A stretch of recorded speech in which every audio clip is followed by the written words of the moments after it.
حضرت سیدی اعلی حضرت رضی اللہ تعالیٰ عنہ فرماتے ہیں جب بچہ پیدا ہو اور پہلی بار ماں اپنے بچے کو فرسٹ ٹائم فیڈنگ کرائے، پہلی بار دودھ پلائے، دودھ پلاتے پلاتے اگر وہ نبی پاک پر درود بھی پڑھ دے تو اللہ تبارک و تعالیٰ اس کے بچے کو عاشق رسول بنا دیتا ہے۔ اس درود کی برکت سے کوئی بڑا کام تو نہیں ہوا، مگر میری بہنوں نے گانے سنانے شروع کر دیے، بچہ رویا موبائل دے دیا ہے، بچے برباد، یہ معاشرہ برباد ہوتا چلا جا رہا ہے۔ بچوں کی زندگیوں کے ساتھ کھیلنے والوں، تم بھی برباد ہو گئے، بغیر بچوں کے نہیں، چونکہ اللہ نے تمہیں اولادیں دی، تم نے انہیں موبائل دے دیے۔ یاد رکھو سیدہ ام سلمہ فرماتی ہے ام المومنین کہ مدینے میں عورتیں اپنے اپنے بچوں کو عربی کی لوریاں سناتی تھی۔ ہم نے دیکھا تھا مدینے کی اور عورتیں اپنے بچوں کو لوریاں سناتی تھی، مگر مدینے میں ایک ایسی بھی عورت تھی، ایک ایسی بھی عظیم الشان خاتون تھی جس نے اپنے بچوں کو کبھی لوری نہیں سنائی، جب بھی سنایا قرآن سنایا۔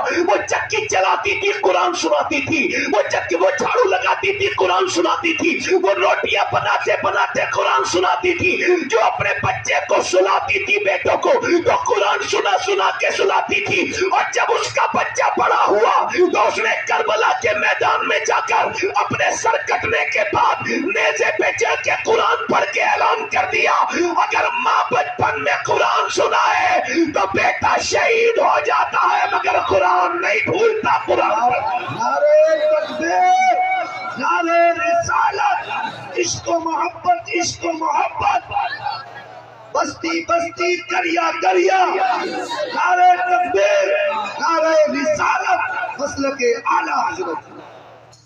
سبحان اللہ۔ یہ تقریر نہیں ہو رہی ہے، نا تقریر نہیں ہے، یہ مشورہ ہے، مشورہ ہے۔ تمہارے بچوں کے ہاتھ میں موبائل ہے چھوٹے چھوٹے، چھین لو، تھوڑی دیر روئیں گے، ایک دن روئیں گے، 2 دن، ان کے سامنے جب تم نہیں چلاؤ گے، یہ شکایت لے کے آتے ہیں لوگ مجھ سے، سید صاحب دعا کر دیں میرا بچہ موبائل نہیں چھوڑتا۔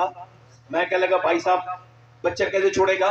اس نے ابا کے ہاتھ میں بھی دیکھا، امی کے ہاتھ میں بھی دیکھا، چچا کے ہاتھ میں بھی دیکھا، خالہ نے بھی موبائل دیا، ہے افسوس بچہ کس سے دین لے، سب نے تو موبائل ہی دیا۔ جی بے شک، کوئی تو دے دیتا ہے۔ امام محمد غزالی فرماتے ہیں کہ جس کا دل جتنا صاف ہوتا ہے وہ اتنا ہی قرآن پڑھتا ہے۔ جی بے شک۔ آج پوچھنا چاہتا ہوں جو قرآن پڑھے لکھے لوگ ہیں، آخر بات کیا ہے کہ فیس بک تو 2 گھنٹے دیکھنے میں گھبراہٹ نہیں ہوتی، اور قرآن کا سپارہ 25-30 منٹ میں اگر حافظ ہے بندہ ختم کر دے گا۔ کیا بات ہے جو توفیق نہیں ہوتی، کیا بات ہے۔ مجھے تو یہ دور سخت لگتا ہے میرے بھائیوں، بہت سخت لگتا ہے، بالکل صحیح بتا رہا ہوں۔ حضرت امام حسن بصری کا مرید تھا، دھیان سے سننا میرے نوجوانوں، ادھر دیکھو، وہ بہترین ٹناٹن مضبوط حافظ تھا پورے بصرہ کا۔ ایک دن آ کے بولا حضور میں برباد ہو گیا۔ پوچھا کیوں، کیا بات ہے؟ کہنے لگے حضور کل سے مجھے قرآن کی ایک آیت بھی یاد نہیں، میں بالکل پڑھ نہیں سکتا، پورا قرآن بھول گیا۔ تو کیسے؟ ایک لڑکی کا پیچھا کر رہا تھا، اس نے مجھے پلٹ کے دیکھا، کہ شرم نہیں آتی، مسلمان حافظ قرآن اور ایک لڑکی کا جینا چلنا مشکل کرتا ہے؟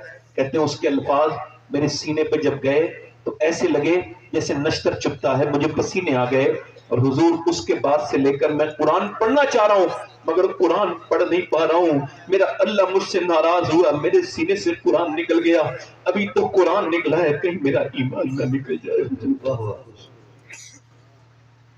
اس کا مطلب آنکھیں برباد، آنکھیں گندی، آنکھوں میں کچھ نہیں بچا۔ نوجوانوں حیا نہیں بچی، ہم سب بربادی کی طرف جا رہے ہیں۔ اس موبائل نے اور اس بے حیائی نے، اس معاشرے نے ہم کو برباد کر دیا۔ ایک بات سنو، تھوڑی دیر اور بولوں یا ختم کر دوں؟ بولو، دل لگ رہا ہے آپ لوگوں کا؟ نہیں لگ رہا؟ جی دل لگ رہا ہے؟ انشاءاللہ میں کوئی فالتو بات تو کروں گا ہی نہیں، آپ کو دل لگ رہا ہو تو تھوڑی دیر اور بولوں۔ میری طرف غور کرو، ماں چاہے تو بچہ تبدیل۔ اب دیکھو ادھر دیکھو، دلی میں ماں باپ میں مشورہ ہو گیا، کس میں بولو؟ کہ بیٹے کو اللہ اس کے رسول کا عاشق بنانا، تو ماں نے کہا میں ترکیب بتاتی ہوں۔ کیا کہ میں بتاتی ہوں ترکیب؟ اے بھائی کہاں چلے؟ بیٹھ جاؤ، ہم آپ ہی کے لیے آئے ہیں بھائی، تھوڑی دیر اور سن لو، بیٹھ لو 2 منٹ، بڑی پریشانی تو ہوگی، بیٹھ جاؤ۔ اصل میں دیکھو بھیا، اگر آپ کو لگ رہا ہو تو میں تو اپنی تقریر کر چکا، آپ کہو تو ختم کر دوں، کہو تو تھوڑی دیر اور بولوں۔ حالانکہ ایسے ان معنوں میں تو میری تقریر ابھی شروع ہوئی ہے، آدھا پون گھنٹے اور بھی کر سکتا ہوں، اگر آپ کہیں تو بولوں۔